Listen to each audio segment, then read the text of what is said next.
Okay, so I'm going to be talking about innovations in anatomy, pedagogy, active learning for improved undergraduate student engagement. I teach only undergrads, so this is what I've been developing over my time here at Suffolk over the last 6 years. If you want to find me on social media, I am Dr. Neurosaurus on all social media platforms, so you should be able to find me. All right, so from the beginning of time, when anatomy was first being started as a topic of study, it was presented like this. You would have a speaker actively dissecting a human cadaver that was attained through questionable circumstances, and intrigued people and medical students huddled around trying to learn as best they can from this type of scenario. Now, we still do this. We still do this a lot with a professor up front lecturing and delivering large amounts of anatomy content at high velocities, almost like a fire hose, at both the undergraduate and graduate level. I've taught at both, so I know that that's the case. And what I'm here to tell you is that if you are standing in front of your group of students and downloading information into their brains, that's okay. That is okay. Anatomy is a content-heavy course. You have to deliver that information to them, and they have to take it upon themselves to memorize it, so that they can apply it to the medical field. So that is how we've done it historically, and that's okay. I made a number of observations over my time here at Suffolk that, especially at the undergraduate level, there's this focus on memorization with no application of that material. It's just memorizing content, paired with this idea that memorization skills are no longer emphasized in early schooling.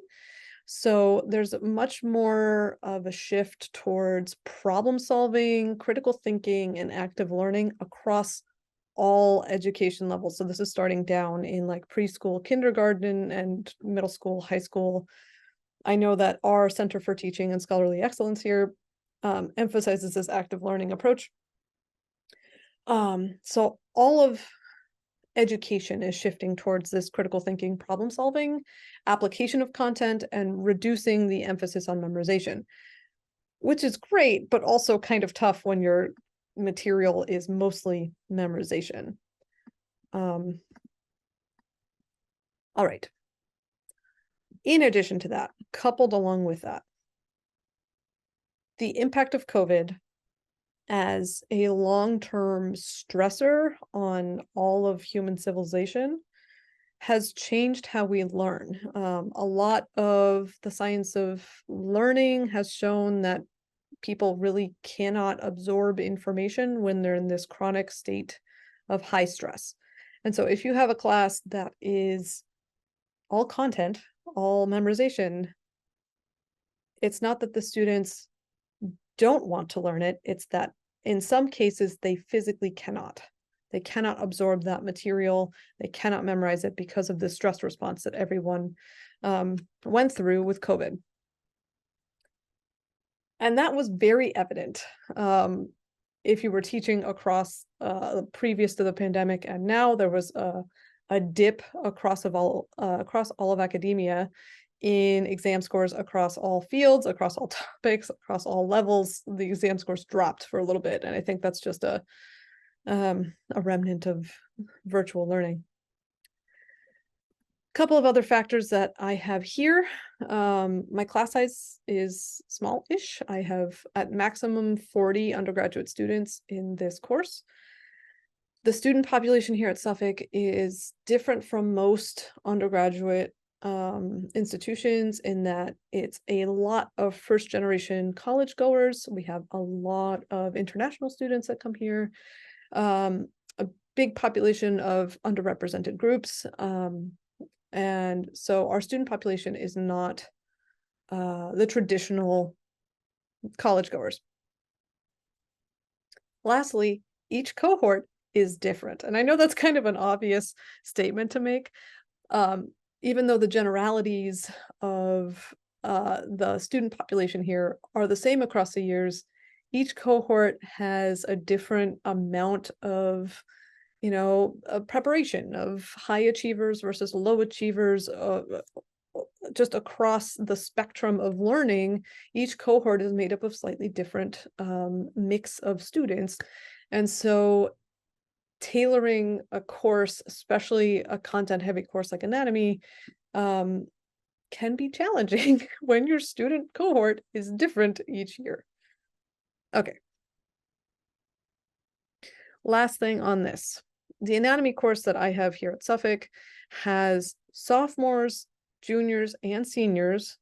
Most of them are health careers oriented.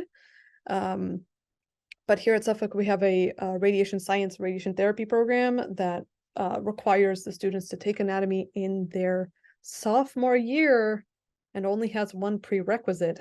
So they have a lot less preparation in terms of college courses, independent and self-driven kind of time management skills. They have less college under their belt as sophomores than they do as seniors. So there's this dynamic of skew of higher achievers being juniors and seniors, and the lower achievers in anatomy, in this class specifically, typically being the sophomores.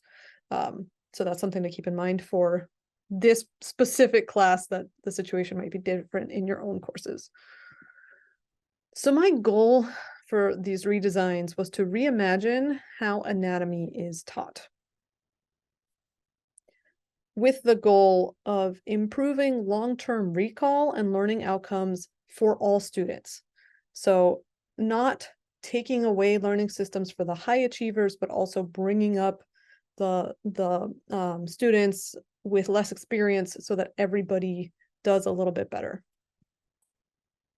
Here are the learning objectives that I had for the course and for my own delivery of the course. So the students need to learn these anatomical structures, physiological processes, and 3D relationships of structures. That's kind of obvious for an anatomy course. I wanted them to improve oral and written communication and their teamwork skills. Those are professional skills, they're soft skills, as they like to call them, that we don't really get to emphasize as much in content-heavy classes like this. I wanted to provide that content in multiple ways so that learners that connect better with different modalities have access to the material. I also wanted to provide low-stakes practice for content recall so that they could practice delivering that information in a way that wouldn't have them, suffer in terms of points. And I wanted to reduce cognitive load. Anatomy can be a fire hose, as I mentioned earlier, and that is hard for students to take in. So by breaking it down into smaller chunks, I was hoping to help reduce that cognitive load so that they could absorb the material better. So I did this in a couple of different ways in lecture versus lab. I'll start with lecture and the pre-class work. So every night before lecture, I would have the students watch a video lecture that I made in fall of 2020 when we were all recording our lectures. Mine are posted on YouTube as unlisted videos that they have linked through their Canvas, Blackboard, Top Hat, whatever learning management system you have. So they would watch this video and they would answer a couple of homework questions of different formats that were based on completion. I know there's point values here, but that's just an internal mechanism that Canvas uses. If they click on anything and they turn in this assignment, they get full credit for the homework. The reason I do that is because studies on learning show that even if they get it wrong in these low stakes assignments, they tend to do better on higher stakes assessments when they have this practice available. So I have them graded on completion so that I know that they're keeping up with the material throughout the weeks. And then at the end of this assignment, I would have a little space for them to ask any questions that they have or request for me to go over certain things in lecture. In class, then, I would break them up into small groups of 4 or 5 students, and they would work on this case study. I've written 36 of these case studies. They are written to include a diversity of ages and of ethnicities and of gender identities, so that it sort of mimics the kind of patient population that they might encounter. And I have a mix of health conditions that include genetic disorders, injuries, and some silly ones in there like scurvy. And I have one of these based on Sue the T-Rex, which I don't tell them initially, and then I show them pictures of Sue. The way the small groups are split up is by experience level in college. So I make sure that there's a mix of sophomores, juniors, and seniors in each group. And I make sure as the groups change that no one is in a group with the same people they were in before. These case studies cover a couple of different aspects. So they have 2-ish questions about the anatomy and physiology that these case studies reference, and then 3-ish questions about the case study itself that allows them to apply that content to an actual medical condition. These are graded on completeness with a rubric. I give them lots of feedback. And then at the end of each module, they do a self and peer assessment so that they can tell me if anyone wasn't pulling their weight with these questions, and I can adjust the grades like that. Mostly everyone pulled their own weight and everyone tries to be in class, so that's good. At the end of each class, we would come back together and I would pick one randomly chosen group to present the case study as if they were talking to a patient. In class, this takes the form of an empty chair. So they don't talk to the patient in an academic way, presenting every little detail of this case study, but rather try to inform the patient of the condition and the treatment for that condition. So that helps improve their oral and written communication and works on their bedside manner, which is another one of these soft skills that typically is not taught in any sort of environment.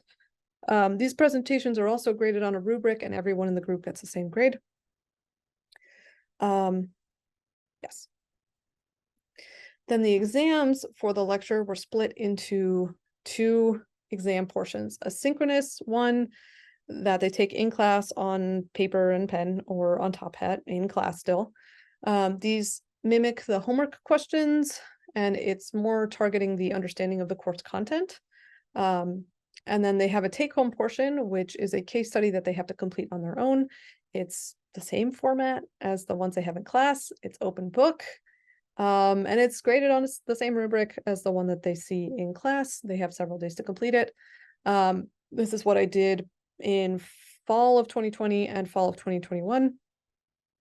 This year, I've gone back to having only a synchronous portion just to deal with my own time management skills, my ability to grade this stuff, and the students' own work-life balance. So I have gone back to just a synchronous portion, but I folded in the case study questions into the synchronous portion so that they can have that as well.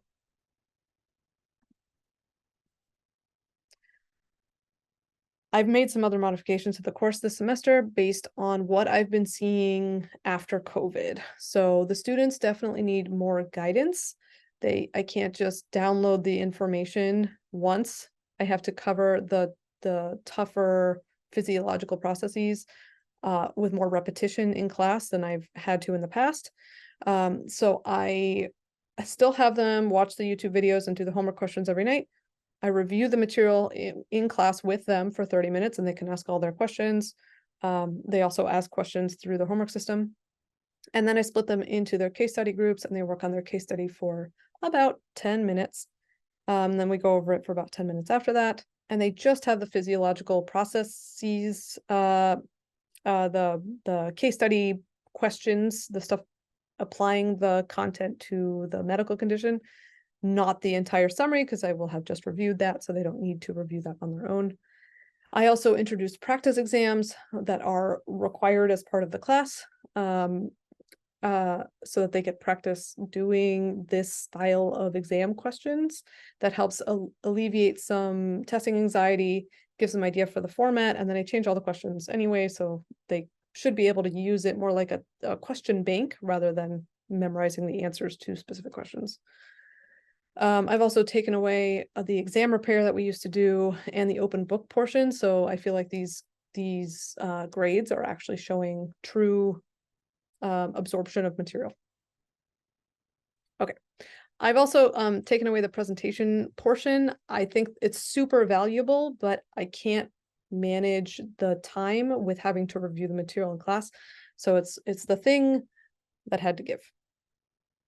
I can talk about more about that later if anyone's interested. For lab, this is a new redesign that I added this semester. Previously, we would give them these written instructions with labeled images. It's blurred out here because this is not my own creation. This is Eric Dewar's creation. This was carefully and lovingly written out information on how to find the structures with bolded terms to indicate fair game items. The students did not use this very well. They would blast through the material. They wouldn't listen to the instructions, and they would just speed through as quickly as possible. You can see some more very, very detailed labeled images, bolded terms with definitions on how to find the things. And then we expected them to go through it and learn it and basically self-serve with the models and the microscopes and everything. But it didn't really work in practice. There was lots of sitting around, waiting for a model or waiting for a slide. And each pair of students, because they worked in little groups, wanted guidance on how to approach each model. And there's only one of me in a lab of 20 students and one undergraduate TA. And we just didn't have enough people to do that. And all the students always wanted a fair game list, even though we provided the bold terms in the lab packet. So I redesigned with more guidance. There's no more sitting around and waiting for a model. I have it set up as they still get the information packet, but now in addition, their assignment in lab is based on these stations. The reason I have broken it down this much and provided this much guidance is because I watched. So I think we can all agree that the COVID online isolation was awful, but one of the shining points was that I got to spend a lot of time with my then 2-year-old, and I got to watch how she learned from nothing to, 2.5, 3. I got to watch how learning happened at that young age. I started reading a lot about Montessori pedagogies and how they have everything sort of laid out as a single item, and so students can focus on that one item and work through it and then reset it for the next person. And the reduction of cognitive load to this like basic level. And so that's sort of how I redesigned this. Now, obviously 2-year-olds and college students are different. However, there are some similarities. So I've broken it down like this. I have instructions, action items underlined. They have items like reading sections of the textbook. They have coloring these black and white images and labeling them. They have instructions for what to look at in the microscope, at what magnification, and what to identify in the slide. They have photos of the models that we have in lab for them to identify. It's very multimodal, so reading, coloring, labeling, identifying, handling models, looking through microscopes, using the atlases appropriately. All these things that we wanted them to do on their own, I am telling them to do it at each of these stations. Some of these stations are broken down a little bit more with some more information for them to label and some more guided information. And we have these check-in stations so that they know that they have to come show us their work at different levels so we can check that they're doing a good job. And make sure that they're getting these labels correct, which is another thing, especially for difficult items like identifying the likely sex of a pelvis. Sometimes they really don't understand how to do that, and so I can walk them through it once they're at that station. At those check-in points, they get a sticker that I've made on Canva, and I just print these out on mailing labels and cut them so that they're squares instead of rectangles. And so they get their sticker. I write down where they're at, that they were in lab, basically give them participation, engagement, attendance points for that day. And they love these. They have loved the stickers ever since I introduced the stickers, and it's a big point of pride for them to get one. So I have kept innovating on the sticker thing. Results. Okay. In lecture, we just had exam 2, so I'll show that in a second. I'm going to show you the distribution of scores across my 6 years of teaching, and I'll go over what the conclusions are at the end. These are color-coded across the rest of the presentation. So this is the average is in a box on the top right. These are the scores from fall of 2018. Pretty normal bell curve distribution. Lots more in the 50s than I cared to have, but it didn't get better. This, average 62 in fall of 2019. This is COVID in fall of 2020, average 69.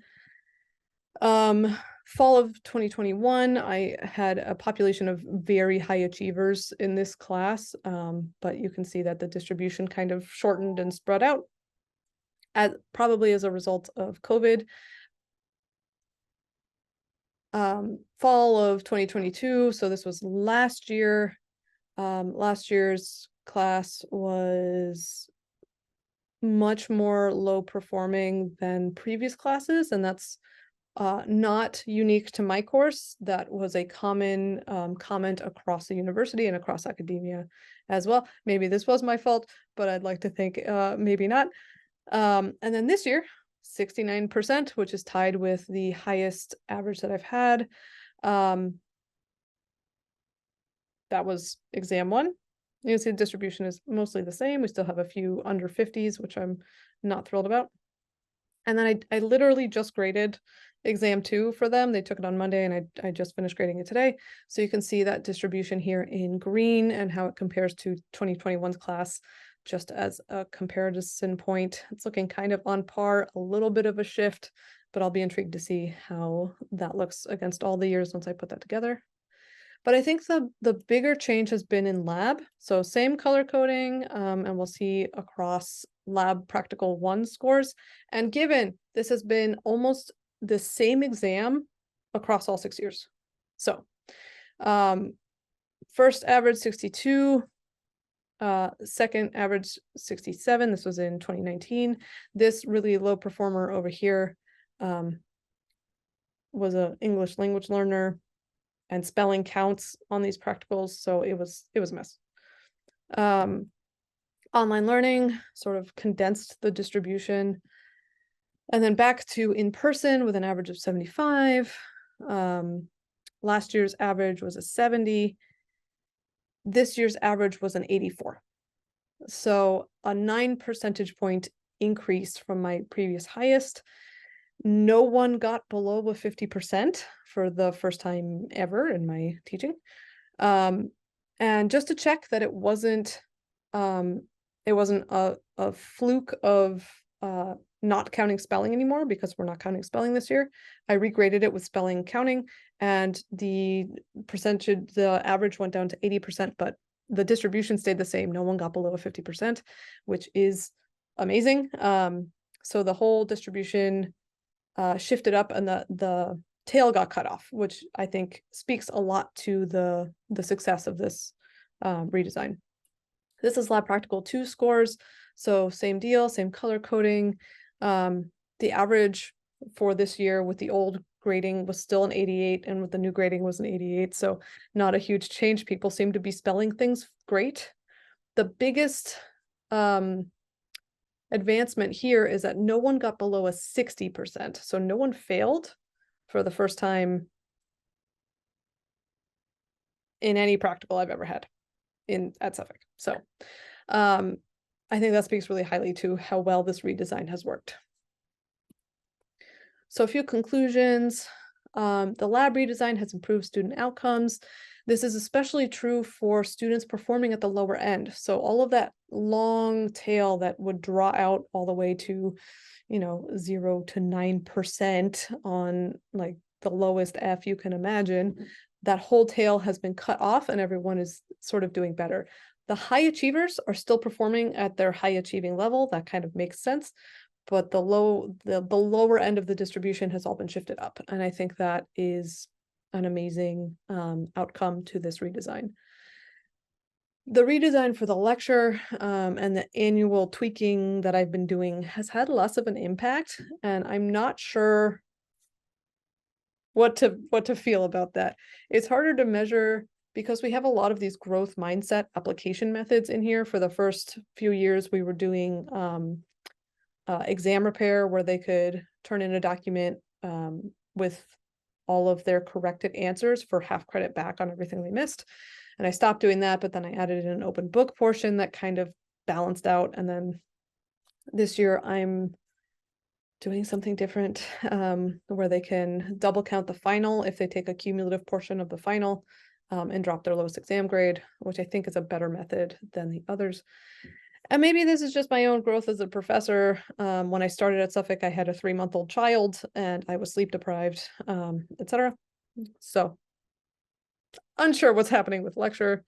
But the lab redesign has been quite successful for these first 2 practicals, I think. So in conclusion, I'd like to thank Eric Dewar and Britt Garner for their support in co-teaching anatomy with me. I obviously made some of these images in MidJourneybot, and I used Canva to make the stickers, and I'd like to thank SVP and David for putting this together. Thanks, guys. We've got plenty of time for Q&A, so if folks have questions, feel free to drop them into the chat or just turn your mic on and ask away.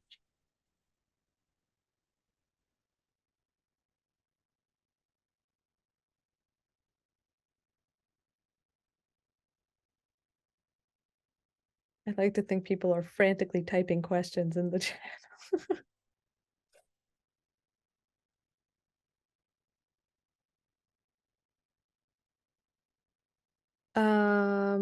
Yeah, I can. So the question in the chat is, can you talk more about your assessments? What kind of questions do you ask?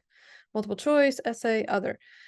Yeah, so Rob, do you mean for lecture or lab or both? I just mean for both. Sure. So for yeah, lecture, I guess for both.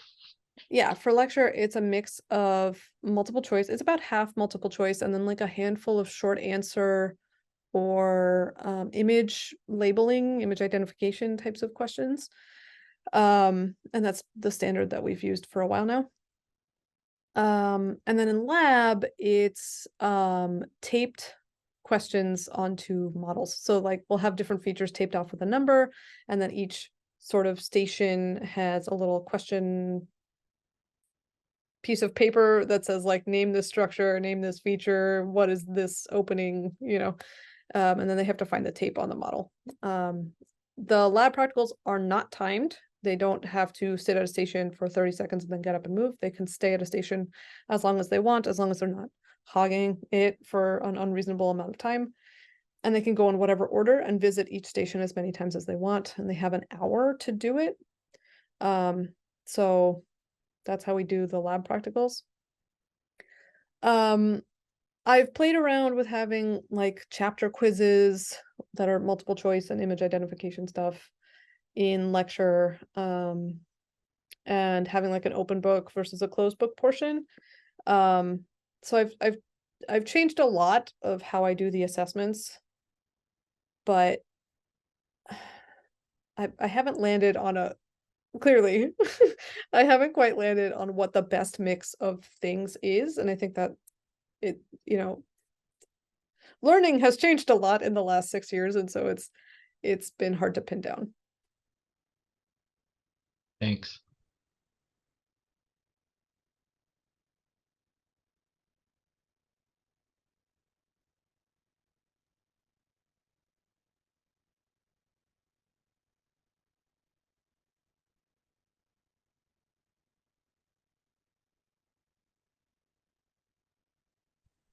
I guess follow-up question. So earlier in the talk, you mentioned that kind of acquisition of knowledge was sort of the name of the game, and students were not so focused on or adept at application of that knowledge. And so I wonder if in your lab exam, is there opportunity to put some of that application in there, like the taped models? Do you ask, for example, why would a person with damage to this structure have difficulty pronating the forearm or something like that? So that goes a little bit beyond the capabilities, not the capabilities, that's the wrong word. The learning goals for this anatomy course, this is the only set of anatomy courses that they get here, and it's supposed to lay the foundation for, medical school or graduate level courses. So we're more focused on them knowing what the structures are rather than the direct application of that in lab. I think it's a little different for physiological processes and disorders and things for the lecture content because we cover more in there, but for lab, we really want them focused on identifying the actual anatomy. Got it. So you're building the vocabulary Yes, and they come in with before they nothing. write the novel. Correct. Yeah, and they come in, even the handful of students I've had that had anatomy in high school, they come in with nothing. They really have no background in this, so I have to build them up.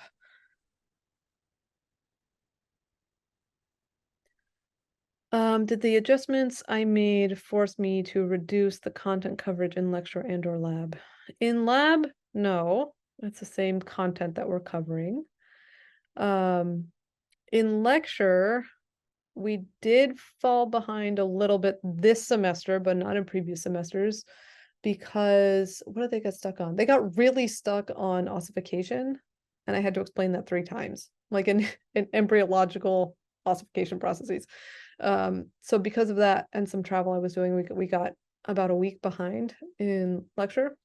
But as I explained this to them, I'd rather them have a full understanding of the content that we do cover rather than trying to plow ahead and cover everything in one semester. I do have the benefit that for those of the students going on to like health careers and graduate level programs, we encourage them to take anatomy too. So anything that I don't cover, Eric Dewar will cover in the spring, so I can just tell him where I ended up and he will cover the rest of it. So I recognize that is a huge privilege that I have. But it does take the stress off if I do fall behind a little bit.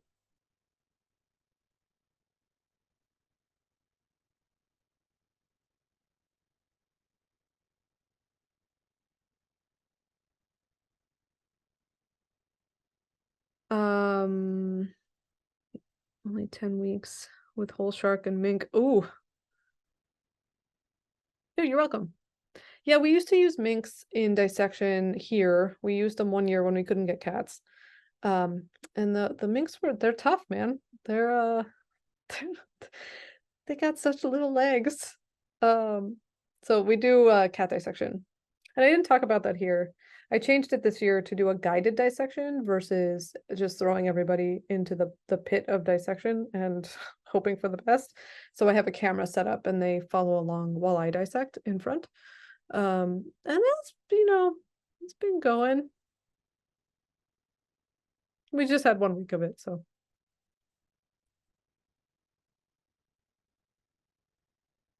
Oh yeah. Yeah, we got skinned cats this time and it saved a lot of time. Yeah.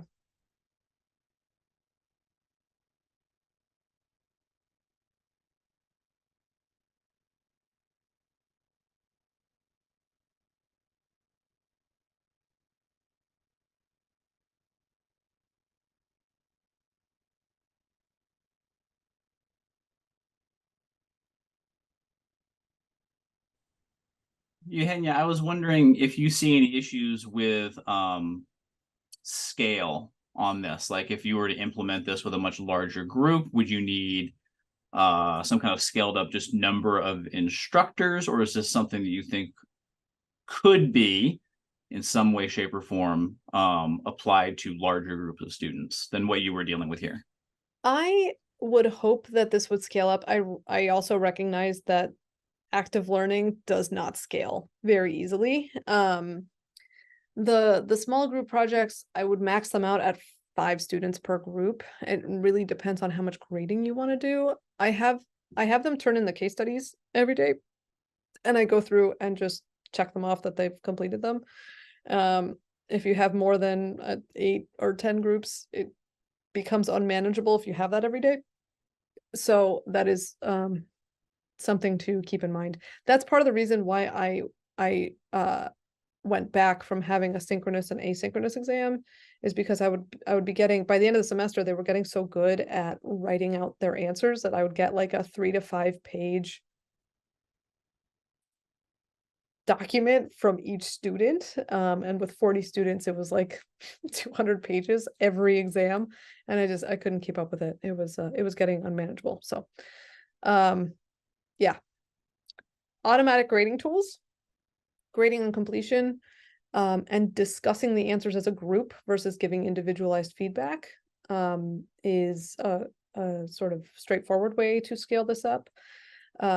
But anything with small groups, if you want to give detailed feedback, it gets unmanageable pretty quickly.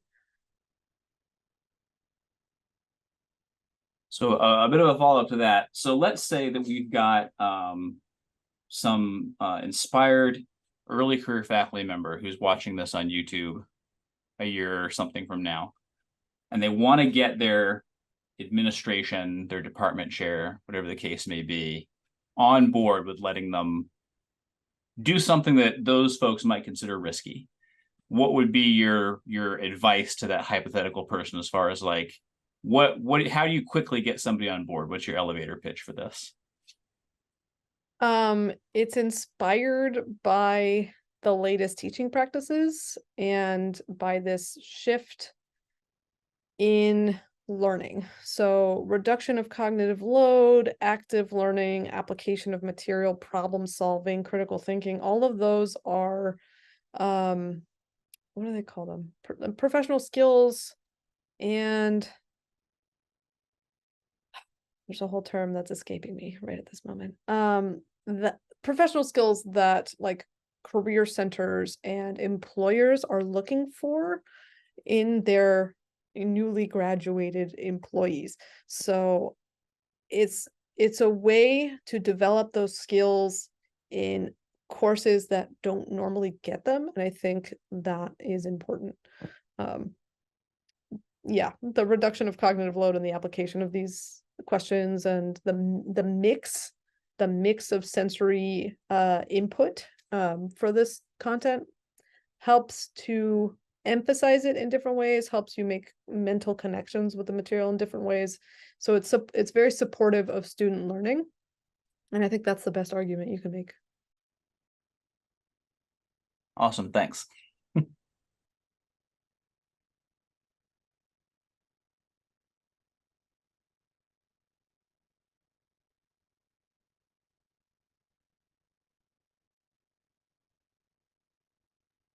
All right, I have one more question.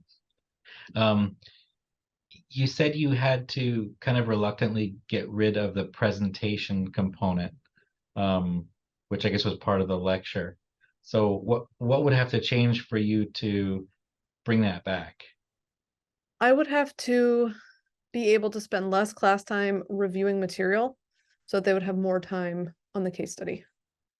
But this particular cohort needs a lot of guidance in lecture. I can't just rely on the YouTube videos that I made, which is interesting because it's me delivering exactly the same content in exactly the same way. Basically, I haven't really modified my lectures. Anatomy doesn't change all that much from year to year. So it is interesting that they seem to need me to repeat everything in lecture. So if that wasn't the case, then I would have a little more time. Even if I could just reduce the review portion to like 15 minutes, then I would have those 15 minutes for the presentation, and that's about what they take.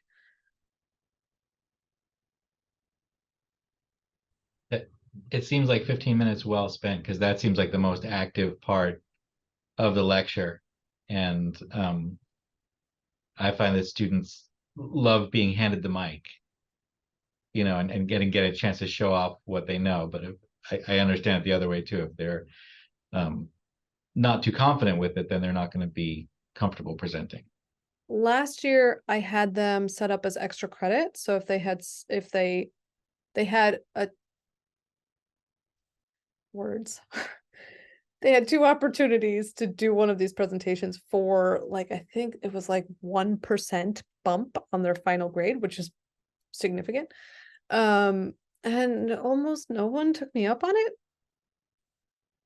No one wanted to present. So even for extra credit. So I think if someone were to be watching this and wanting some advice on presentations, either do them every day so that they get the practice of it and it becomes less terrifying for them to present this type of thing in this type of role play situation, or have them as required presentations at like the end of the semester to have them pick one and do one. But extra credit is not the way to go. At least it wasn't last year. I agree, though, that the presentations were amazing to watch because the difference between their first go at it and their last go at it was significant.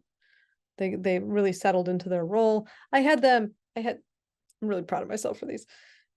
They got a point for introducing themselves, so making sure that they walked into the patient room and said, "Hi, I'm Dr. blah blah blah," or whatever they wanted to introduce themselves as.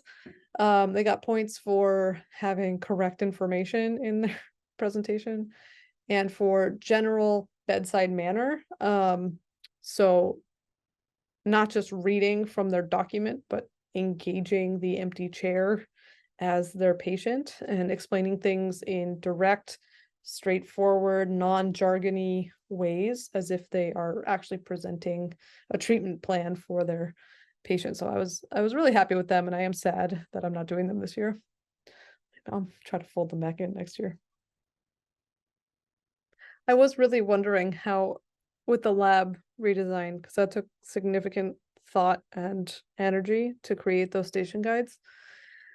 I was going to be really upset if they made no difference. And when I saw that first like 9% shift, it was pretty incredible. And then this last practical with no one getting below a 60%, it just, I am really proud of my students and for them engaging on this stuff. So thank you for the kind words. I want to remind folks before we exit out of here. Oh, there's another question. There we go. That we have our keynote talk with David Krentz, who's a creature designer, Hollywood guy that Stuart Sumida recruited to come talk to us today, as well as our State of the Dinosauria discussion panel, among other things happening this evening. So let other folks know to come to that. We would love to see more people coming into these events and taking in all the content. Oh, go ahead, Eugenia, please. I forgot to put a plug at the end of my presentation for this. If you haven't already donated to the SVP Legacy League or the Futures Award, those are the 2 things that SVP is fundraising for this year. The Futures Award goes to undergraduate research for an undergraduate student that is from an underrepresented group, and they get funding to do research. They get a professional mentor for that research, and then they also get funding to travel to SVP to present their results. So that's a really important and cause to donate money to. And then the legacy fund for SVP is the one that allows us to have a society, basically. So the childcare that was given at the meeting, the support for the meeting itself, publications, all of the actual running of the society is funded by that legacy award. So if a couple extra dollars or more than a couple extra dollars that you want to give, this is my plug for SVP's Futures Award and Legacy Fund.